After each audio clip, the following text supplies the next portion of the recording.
Jack was maintenance today. Stoney, nothing new. Didn't practice. Don't anticipate he'll play tomorrow. We'll keep calling him day to day till I hear differently from the training staff. Notice, that he goes up and down, quite a bit. Just overall, that type of player. Like, what do you say to him to kind of keep his, game where it is, and just overall? One thing about Ronnie, he knows what he is and what he isn't. He's trying to work on parts of his game, the offensive side of things. I thought Henderson was starting out well this year. He had an injury there. He blocked a shot, so he missed a bit of time, but it was coming. Saw a little more power play time. I think he's got to be comfortable in those situations here when he does get an opportunity to believe he can score at this level. I think every other part of his game he knows. We'll use him to check top players. He's great on the forecheck, retrieves pucks, good penalty killer. So those things are always there for him, and that's what we like. He's very predictable. For a guy coming up from the American Hockey League, you're not wondering what you're going to get. So that's what we like best about him. You talked about getting that front more being one of his goals, just to build more of the offensive side of his game. I think when we talk about that a lot, we talk about just the willingness to get net front, but he was talking about the timing aspect as well.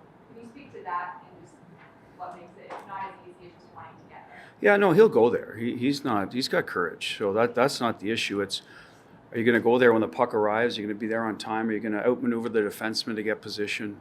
Where is he fronting shots, or is he ready to box you out? So it's a little cat and mouse game sometimes to get there, and then you got to free up your stick and do all that other stuff. You got to find the puck and beat a goaltender. So some of it is just natural ability. Some guys just have it, right? They're good at the net front. They find a way to face the puck at the right time and track pucks, and other guys have to work at it. So for him, I'm guessing.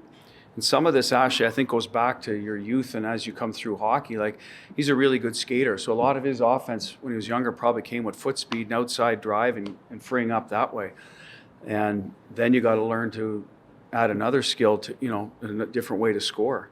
And the guys that are the Mark Stones of the world probably have spent their whole life trying to get to the front of the net, having to use their hockey IQ because they're probably not going to be able to outskate some of the defensemen. So they've learned that part of it, and that's why they're good at it. So I think that's probably a little bit of what Ronnie's going through.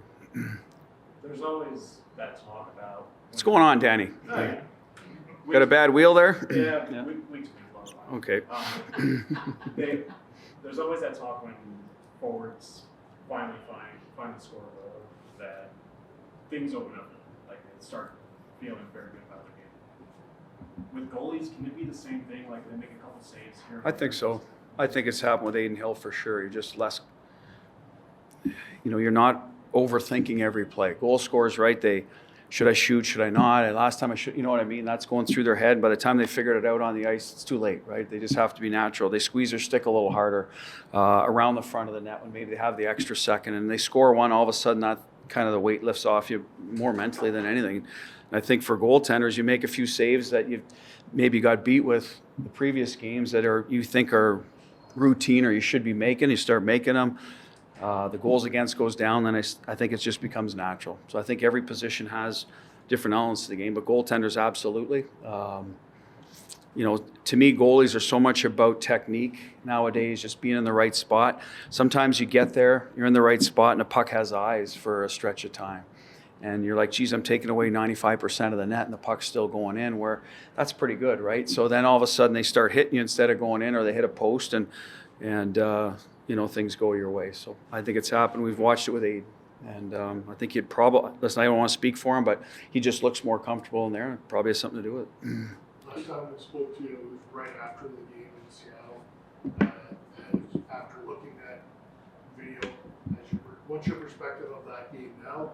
And did you have a message for the group today based on it? The group today, the message was the resiliency to come back is important anywhere, especially on the road. So we kept pucks alive in the third period, and we played to win the hockey game, tie the game, right? Naber kept, I think it was Naber, and then all of a sudden Dorofayev's all alone in front. Great look.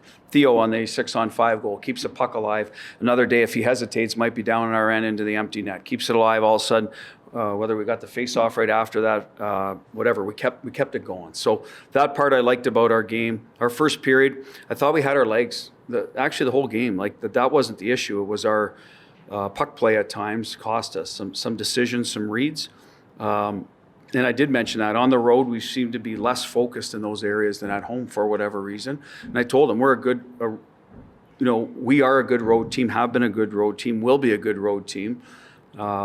We just got to get it accomplished. So anyway, we're at home tomorrow, so we'll park that for now. But we are going to be on the road a lot, and they have to believe they can win on the road. How are we going to do that? Well, there's a certain way you got to play, and they know. I believe they know it. We just got to coax them out of it for closer to 60 minutes. And it's that simple. Sounds cliche, but that's what's happened on the road. We've had some moments that got away from us, and it ends up being the difference in a one-goal game a lot of time. A lot of guys have talked about finding that next level defensively. They just don't feel like they've done as well as they want to. Is that everything from your perspective? Is it just an execution thing, a mental thing? Like, what needs to happen for that to make your team be a little better defensively? Well, we are better than we were at the start of the year. That's the good news. The Seattle game, our expected goals against was a little higher than we'd like. Some of that's the overtime goal. As I said, a couple of mistakes. First period, we turned one over.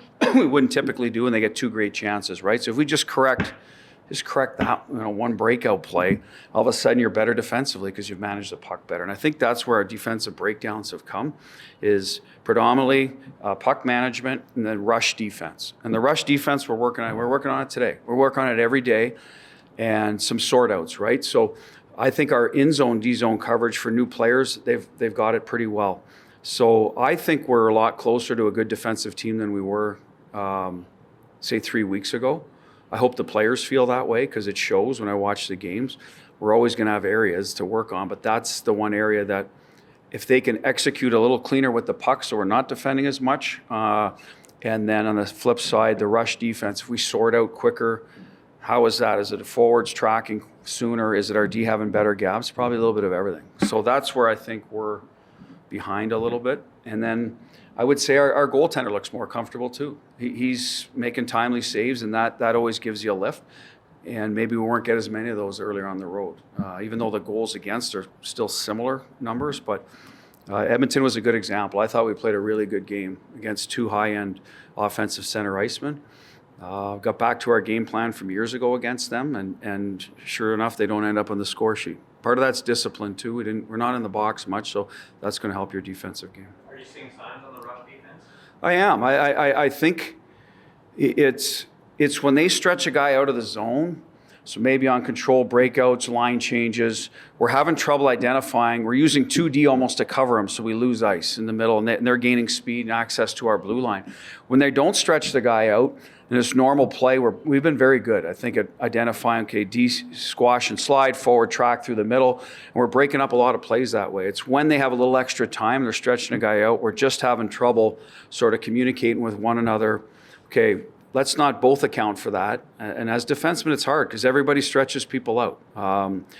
When they took the red line out, that became a big part of rush defense now, is sorting out those things because that guy is a threat. He's not just out there and you can't pass it to him. Now you can. You can bomb it up 100 feet, and teams do. So you do have to count for him, but I think we're overplaying that a little bit. We've got to sort through that, and we will. Bruce, your goal differential overall is one of the very best in the league. Same with the first and the third period, but the second period is you're underwater there. Do you have a reason for that? Or thought on that? Well, you brought up one of the players, I think it was Pearson, you said the other day. I believe that. We've had so many early leads that the other team's going to kick it into gear. It's the NHL, right? They're going to get better.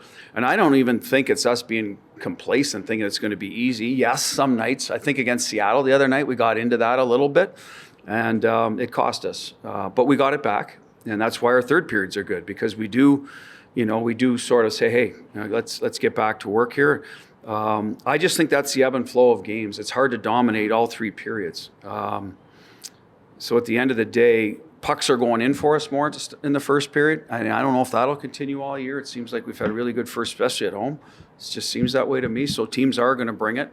I mean, if we're down after the first period, we're going in talking about stuff. We're going to try to push a few buttons. And so I think that's just part of it. I'd say it's more the other team up in their level than us going to sleep or just losing focus. Bruce, you said talking about the stretch plays, teams using it. Is Carolina using much of that? They like to rim out a lot. They don't like to spend a lot of time in their end. Get back on pucks, get it moving north, whether it's on the walls, high flips. Yes, you'll see them trying to get their wingers going, getting into foot races. That's That's the modern NHL now. It's tough to be a puck possession team coming out of your end, just the way teams can skate and check and work above. So you're seeing a lot more of that, and they certainly do it, and they do it well. They talk about playing fast. That's one of the descriptions of playing fast offensively is no one can outskate the puck, so get the puck moving up the ice as quickly as possible. Other teams are more east-west. They want to regroup and counter, and that's certainly effective if you get it into your centerman's hands with speed. We certainly have a certain amount of that in our game. We don't want to get away from that. We have Eichel, we have Carlson, we have Hurdle, we got guys in the middle that want the puck. Edmonton does it with McDavid. They want those guys, Nugent Hopkins, handling the puck through the middle of the ice with speed. So it seems to be one or the other. They're either all gone or they're all coming back, especially now. Going back to what we're talking about, usually one guy will stretch you out to keep you honest, and then, okay, let's find the lower speed. And I think Carolina is more about go. So we have to be ready for that. And you got to be able to check against really both styles of play.